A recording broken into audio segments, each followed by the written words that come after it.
안녕하세요. 오늘도 우리 주님 주시는 말씀 함께 나누겠습니다. 마태복음 6장 17절 18절입니다.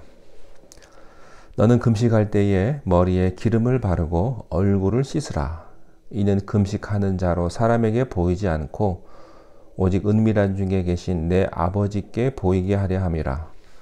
은밀한 중에 보시는 내 아버지께서 갚으시리라. 아멘.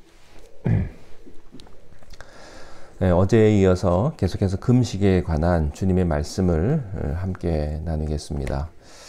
네, 오늘은 먼저 금식의 예를 한번 살펴보겠습니다. 구약에서는 죄를 슬퍼하고 회개할 때 금식을 했습니다. 히브리 사람들은 대속죄일에 거국적으로 금식을 선포하고요. 또 국가적으로 위기를 만났을 때 금식을 선포했습니다. 그래서 전 국민이 금식한 겁니다. 참 대단한 일인 것 같아요. 교회도 금식 한번 하는 게 참 힘이 드는데 그들은 나라가 위기에 처했을 때 함께 금식을 했습니다. 그들은 나라가 위기에 처했을 때 싸우지 않았습니다. 토론하지 않았습니다. 금식했습니다. 교회가 위기에 처하면 서로 다투죠. 금식해야 합니다. 또 구약에서는 하나님의 선지자들이 말씀을 듣고 금식을 했습니다. 구약의 선지자 가운데 제일 웃기는 선지자가 하나 있습니다. 요나입니다. 그런데 그 요나의 설교를 듣고도 니느웨 백성들이 회개하고 죄를 뿌리고 금식을 했습니다. 또한 요엘 2장 12절 14절에 하나님께서 타락한 백성들에게 회개를 촉구하시기 위해서 금식하라는 명령을 주십니다. 여호와의 말씀에 너희는 이제라도 금식하며 울며 애통하고 마음을 다하여 내게로 돌아오라 하셨나니 너희는 옷을 찢지 말고 마음을 찢고 하나님께 돌아오라. 이것을 보면 회개할 때 금식을 했습니다. 우리가 겸허히 금식하고 회개할 때 하나님께서는 역사하십니다. 특별히 회개해야 되는 줄 알면서도 회개가 되지 않을 때가 있습니다. 회개하라고 하면 마음이 더 강팍해질 때가 있습니다. 이때 금식해야 합니다.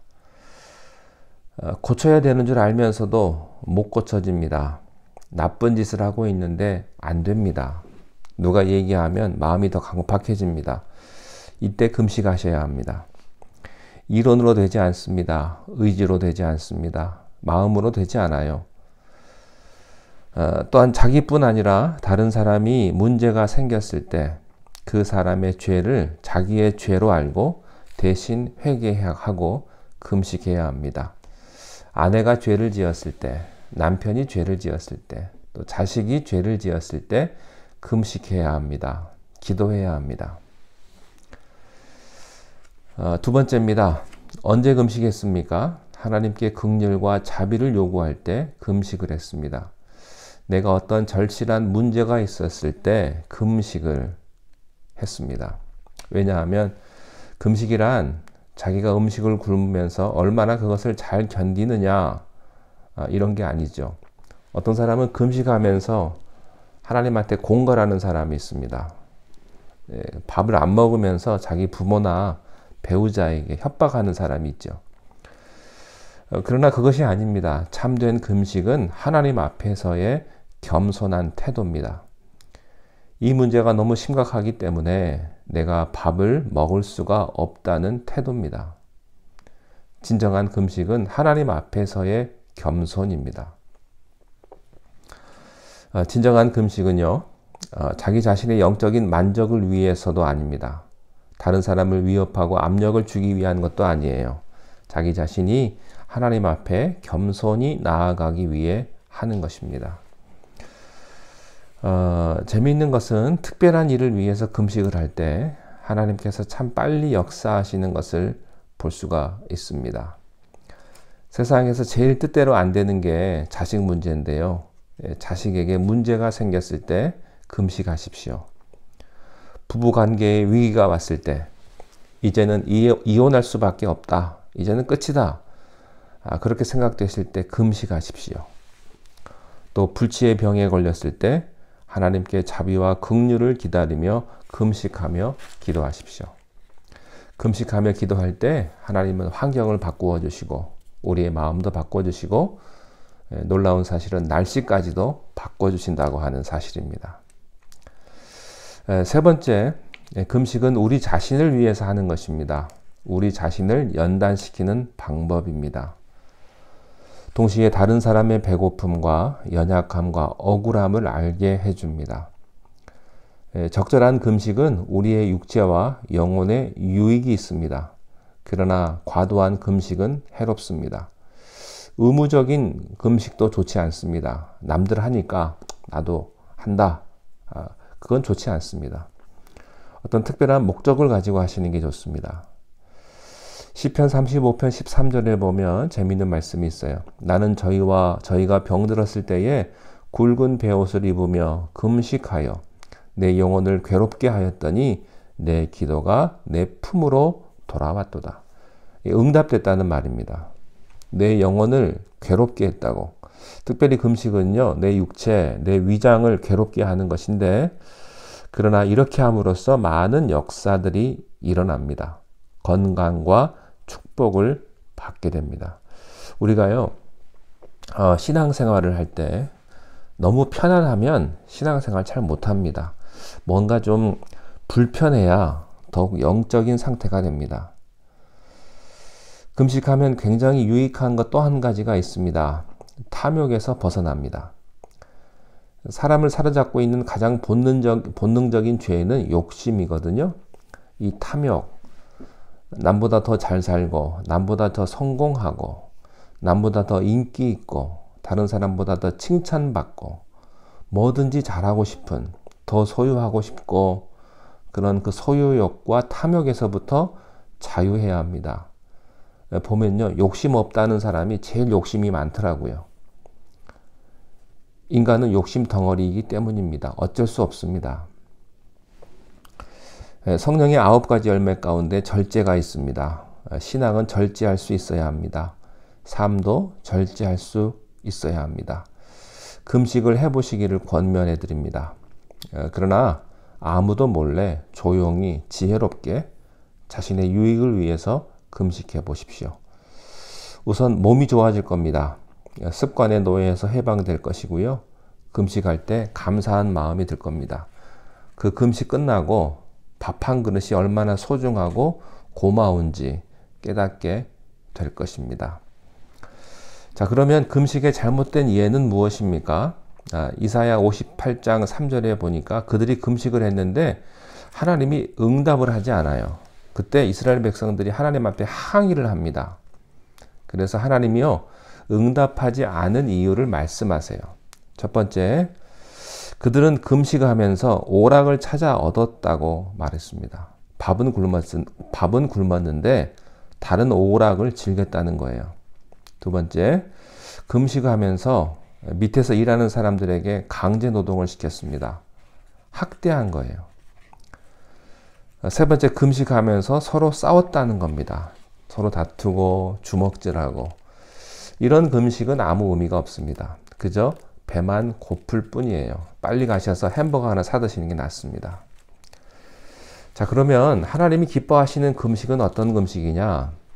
이사야 58장 6절에 보면 나의 기뻐하는 금식은 흉악의 결박을 풀어주며 멍에의 줄을 끌어주며 압제당하는 자를 자유케 하며 모든 멍에를 꺾는 것이 아니겠느냐. 여러분, 사람들을 괴롭혀가지고 벌어들인 돈으로 좋은 일 한다고 하지 마십시오.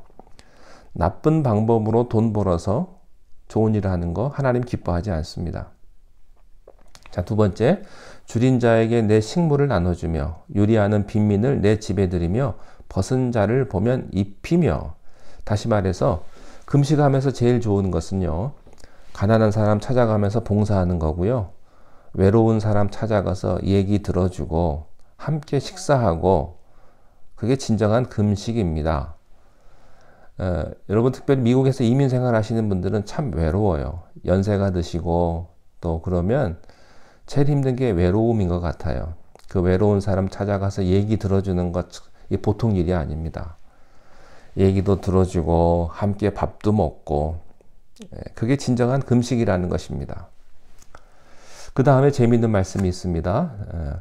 내 골육을 피하여 스스로 숨지 아니하는 것이 아니겠느냐. 이게 무슨 말이냐면요, 친척을 피하지 말라.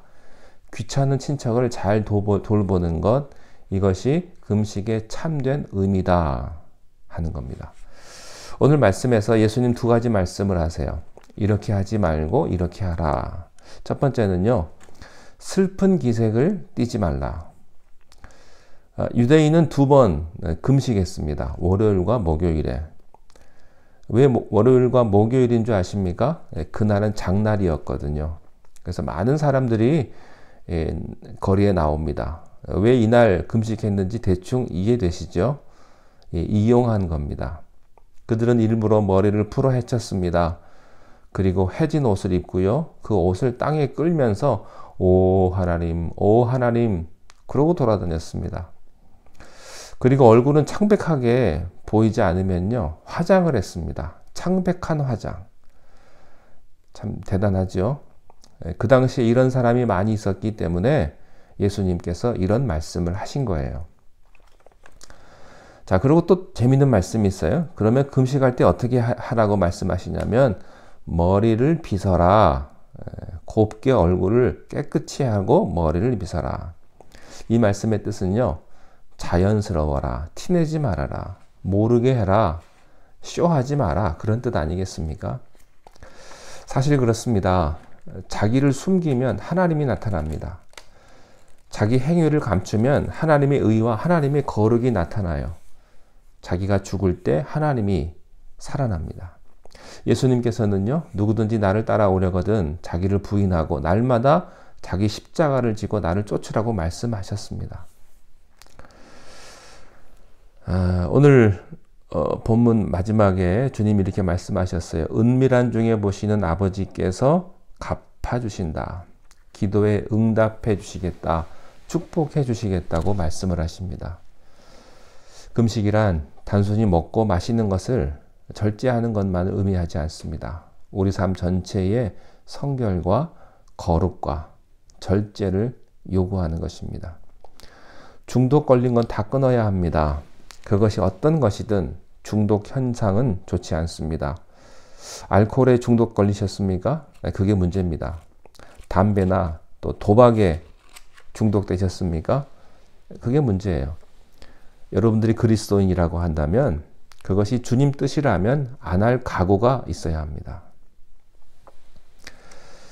예수님이 가르쳐 주신 방법대로 가끔 금식을 하십시오. 그때 우리는 물질의 모든 것으로부터 자유할 것이고요. 또 욕심에서 자유하게 될 것입니다. 하나님의 축복이 함께 하시기를 바랍니다. 기도하겠습니다.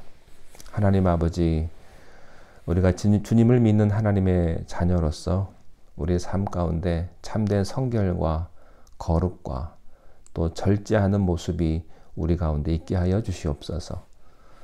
끊어야 할 것 끊게 하시고 또 때로는 금식함으로 하나님 앞에 우리의 기도의 제목들, 주님 앞에 아뢰야 할 모든 것들을 주님 앞에 아뢰므로 하늘의 응답을 경험하는 귀한 시간들을 우리에게 허락하여 주시옵소서. 은밀한 중에 보시고 갚아주시는 하나님 아버지, 우리가 하나님의 응답을 경험하기를 원합니다. 하나님의 선하신 인도하심을 경험하기를 원합니다. 우리를 축복하여 주시옵소서. 예수님의 이름으로 기도하옵나이다. 아멘.